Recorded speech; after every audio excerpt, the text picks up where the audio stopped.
क्या भाग्य को कोसने से दुख खत्म हो जाएगा? नहीं ना। तो फिर क्यों भाग्य को कोसें? इससे तो बेहतर ये है कि आप उस तकलीफ को दूर करने के लिए मेहनत और उपाय करें। फिर देखिए कैसे दुख आपका दामन छोड़ के जाता है। वैसे दुख सभी दिन के लिए नहीं आती है, ये तो भगवान का बनाया हुआ नियम है। जैसे दिन के बाद रात, रात के बाद दिन होता है, उसी प्रकार दुख के बाद सुख और सुख के बाद दुख आता है। और हाँ, एक बात और, भगवान किसी को दुख नहीं देते हैं। कोई भी बाप ये नहीं चाहेगा कि उसके बेटे को कोई तकलीफ हो। हम सबके पिता हमारे भगवान हैं और हम सब तो उनके बच्चे हैं। तो अब आप सोचिए, क्या भगवान हमें तकलीफ देंगे तो उन्हें पीड़ा नहीं होगी? वो भी यही चाहता है कि हमें कोई तकलीफ ना हो। हम अपने जीवन में कुछ गलतियां कर बैठते हैं जिसके कारण हमें तकलीफ झेलनी पड़ती है। श्री कृष्ण कहते हैं, भाग्य को कोसने से बस एक बहाना मिलता है हमें अपनी जिम्मेदारियों से भागने का। इसे बंद कर देना चाहिए और अपनी जिम्मेदारियों को समझिए। जैसे कोई विद्यार्थी पढ़ने के समय में खेलता है, अपने पढ़ाई से दूर भागता है। बाद में जब परीक्षा का परिणाम अच्छा नहीं आता तो वह भाग्य को कोसता है। आसान शब्दों में कहें तो मेहनती लोग भाग्य को कोसने के बजाय कड़ी मेहनत से सफलता हासिल करने में विश्वास रखते हैं। अपने दुख, तनाव या परेशानी के लिए अक्सर हम ही जिम्मेदार होते हैं। किसी काम को करते समय हमारी कोशिश में कमी की वजह से ही हमें तनाव होता है और हम दुखी हो जाते हैं। किसी भी काम को अंजाम देने के लिए 90% हमारी मेहनत या कोशिश का हाथ होता है, बाकी के 10% हमारे भाग्य का। इसलिए भाग्य को कोसने से पहले हमें ये सुनिश्चित कर लेना चाहिए कि कहीं हमारी कोशिश में कोई कमी तो नहीं रह गई, क्योंकि भाग्य को कोसने से कुछ भी नहीं होने वाला। उल्टा आपकी जो उस परेशानी को दूर करने की क्षमता है वो भी घट जाएगी, क्योंकि आपका दिमाग उस परेशानी का हल ढूंढने के बजाय अपनी किस्मत को कोसने में ही लगा रहेगा। और वास्तव में जो समस्या वास्तव में उतनी बड़ी नहीं है जिसका हल आप प्रयास करके निकाल सकते हैं, वह आपको असंभव सी प्रतीत होने लगेगी। अगर आज आप मेहनत कर रहे हो तो ऊंचाई पर चढ़ रहे हो, तो शायद भाग्य सुनहरा कलम से लिखा जा रहा है। लेकिन कल अगर अच्छा चल रहा है और ये सोचकर कर्म करना छोड़ दिया, हो सकता है भाग्य के कलम से ही स्याही खत्म हो ही जाए या फिर कलम ही टूट जाए। ये वो स्थिति है जब इंसान अपने आप को बहुत ही असहज महसूस करता है। और समस्या कोई भी हो सकती है, मगर इससे उबरना जरूरी है। अगर जब भी कभी ऐसी स्थिति का निर्माण हो तो हमें अपने रिश्तेदारों या मित्रों की सहायता लेनी चाहिए। और अगर कोई सहायता ना भी करे तो हमें हिम्मत ना हारते हुए अपने बलबूते पर उस समस्या से निपटने की कोशिश करनी चाहिए। सबसे ज़्यादा तनावपूर्ण और परेशानी वाला जीवन एक ईमानदार आदमी भोगता है। सीधे पेड़ पहले कटता है और बुरे इंसान तनाव रहित और परेशानी मुक्त जीवन जीता है और अन्य के मुकाबले ज़्यादा जीता है। एक बार ऐसा ही हुआ भगवान शिव के साथ। भस्मासुर ने शिव की तपस्या की और भगवान को खुश करके भस्म करने का वरदान ले लिया। अब उसकी नीयत खराब हो गई और शिव को ही भस्म करने पर उतारू हो गया।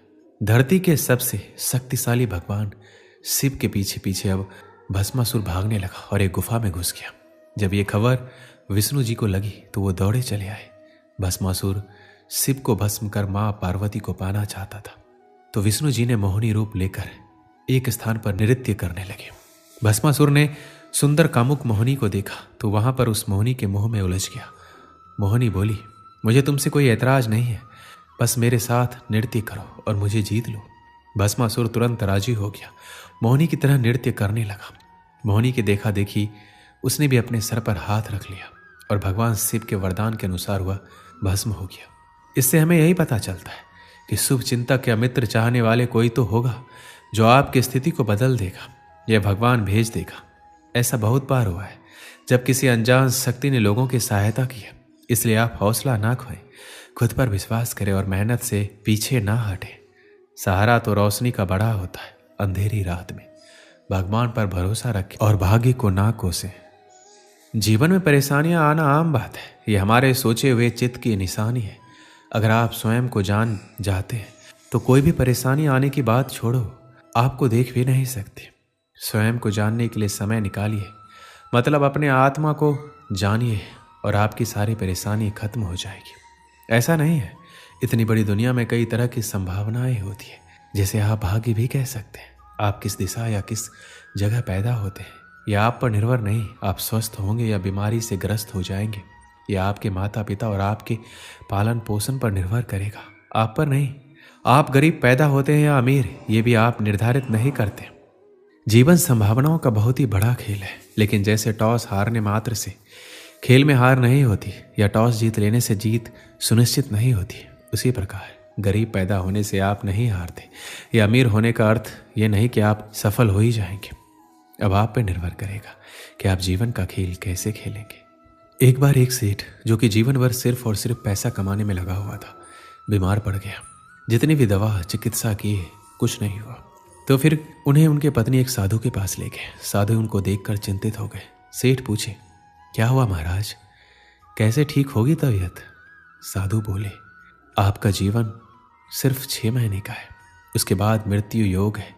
इतना कठोर सत्य सुनकर सेठ और उनके परिवार वाले दुखी हो गए। सेठ तो खाना पीना ही छोड़ दिए। 2-3 दिन ऐसे उदास कर्म रहित रहने के बाद सेठ को पता नहीं क्यों एक अलग उत्साह जगा। वो सोचे कि अब तो मरने वाले हैं, तो क्यों ना खुलकर जिया जाए। उन्होंने 6 महीने तक खूब दान धर्म सत्संग किया। अपने नौकर के बच्चों को पढ़ाने भेजा अपने खर्च से। हर दिन 50 से 100 लोगों को खाना खिलाया। ऐसे में उसके घर वाले चिढ़ने लगे कि सेठ सारी कमाई खत्म कर देगा। इसको लेकर उसके अपने बेटों के साथ झगड़ा हो गया। उन्होंने जिद करके अपने अपने हिस्से की जायदाद बांट लिए। सेठ को तभी पता चला कि जिंदगी भर इतना मेहनत प्रपंच शादी करके जो पैसा वो कमाया था, उसके दुख में वही पैसा उसको सबसे अलग कर दिया। उसका मोह भंग हो गया। वो और आग्रह करके धर्म किया, नए नए पेड़ लगाए, गौ सेवा किया। लोग भी उसे चंद महीनों में ही कंजूस सेठ से दयालु सेठ बुलाने लग गए। अब और 15 दिन बाकी था उसके मौत का। सेठ अपना बचा हुआ घर और थोड़ी जमीन बीवी के नाम लिख दिया। 10 ब्राह्मण बुलाया, उन्हें खाना दिया और संन्यास ले लिया। सन्यासीपन सेठ गली गली घूमकर भगवान का नाम जपने लगा, मंदिरों में सोने लगा। अब उसे मृत्यु का भय भी नहीं था। वो उल्टा मरते हुए कैसे भगवान का नाम जपे, इसलिए सोना भी छोड़ दिया और नाम जाप करने लगा। आखिर में मृत्यु का दिन आया। सुबह ही सेठ नहा धोकर तपस्या में बैठ गया नदी किनारे। 1 दिन गया, 2 दिन गया, 3 दिन गया, मृत्यु नहीं हुई। सेठ रोज सोचता आज शायद मृत्यु होगा, लेकिन होता ही नहीं। आखिर में ऐसा करके जब 5 दिन हो गए, सेठ मुश्किल से चलकर थोड़ा अनाज भीख मांगने गया। रास्ते में वह साधु महाराज मिले और उसकी मृत्यु के बारे में बोले, जो उसकी मृत्यु के बारे में बताया था। उसने साधु से पूछा, आप तो बोले थे हमारा मृत्यु होने वाला है, अभी हम मौत का इंतजार कर रहे हैं लेकिन आ नहीं रही है। साधु सेठ से कहा, आप बताओ इस 6 महीने में अपनी मौत को लेकर कितना डरे हो? सेठ ने कहा, पहले कुछ दिन को छोड़कर कभी नहीं, अभी तो गले लगाकर बैठा हूं। साधु पूछे, इतने दिनों में तबीयत कैसा है? सेठ को तभी एहसास हुआ आजकल ना उसका तबीयत खराब रहता है, ना ही मानसिक रूप से तनाव में है। अब सेठ को समझ में आया कि उसकी बीमारी उसके शरीर से अधिक उसके मानसिकता से जुड़े थी, जिसको उसके कर्मों ने कुचल कर रखा था।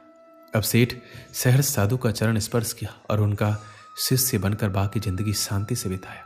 ये कहानी भले ही काल्पनिक हो, लेकिन भाग्य कैसे मनुष्यों के कर्मों से जुड़ा है उसके बेहतरीन ढंग से प्रतिपादित करता है। दोस्तों, इस वीडियो में बस इतना ही। मिलते हैं अगले वीडियो में। अपना ख्याल रखिएगा। जय श्री कृष्ण।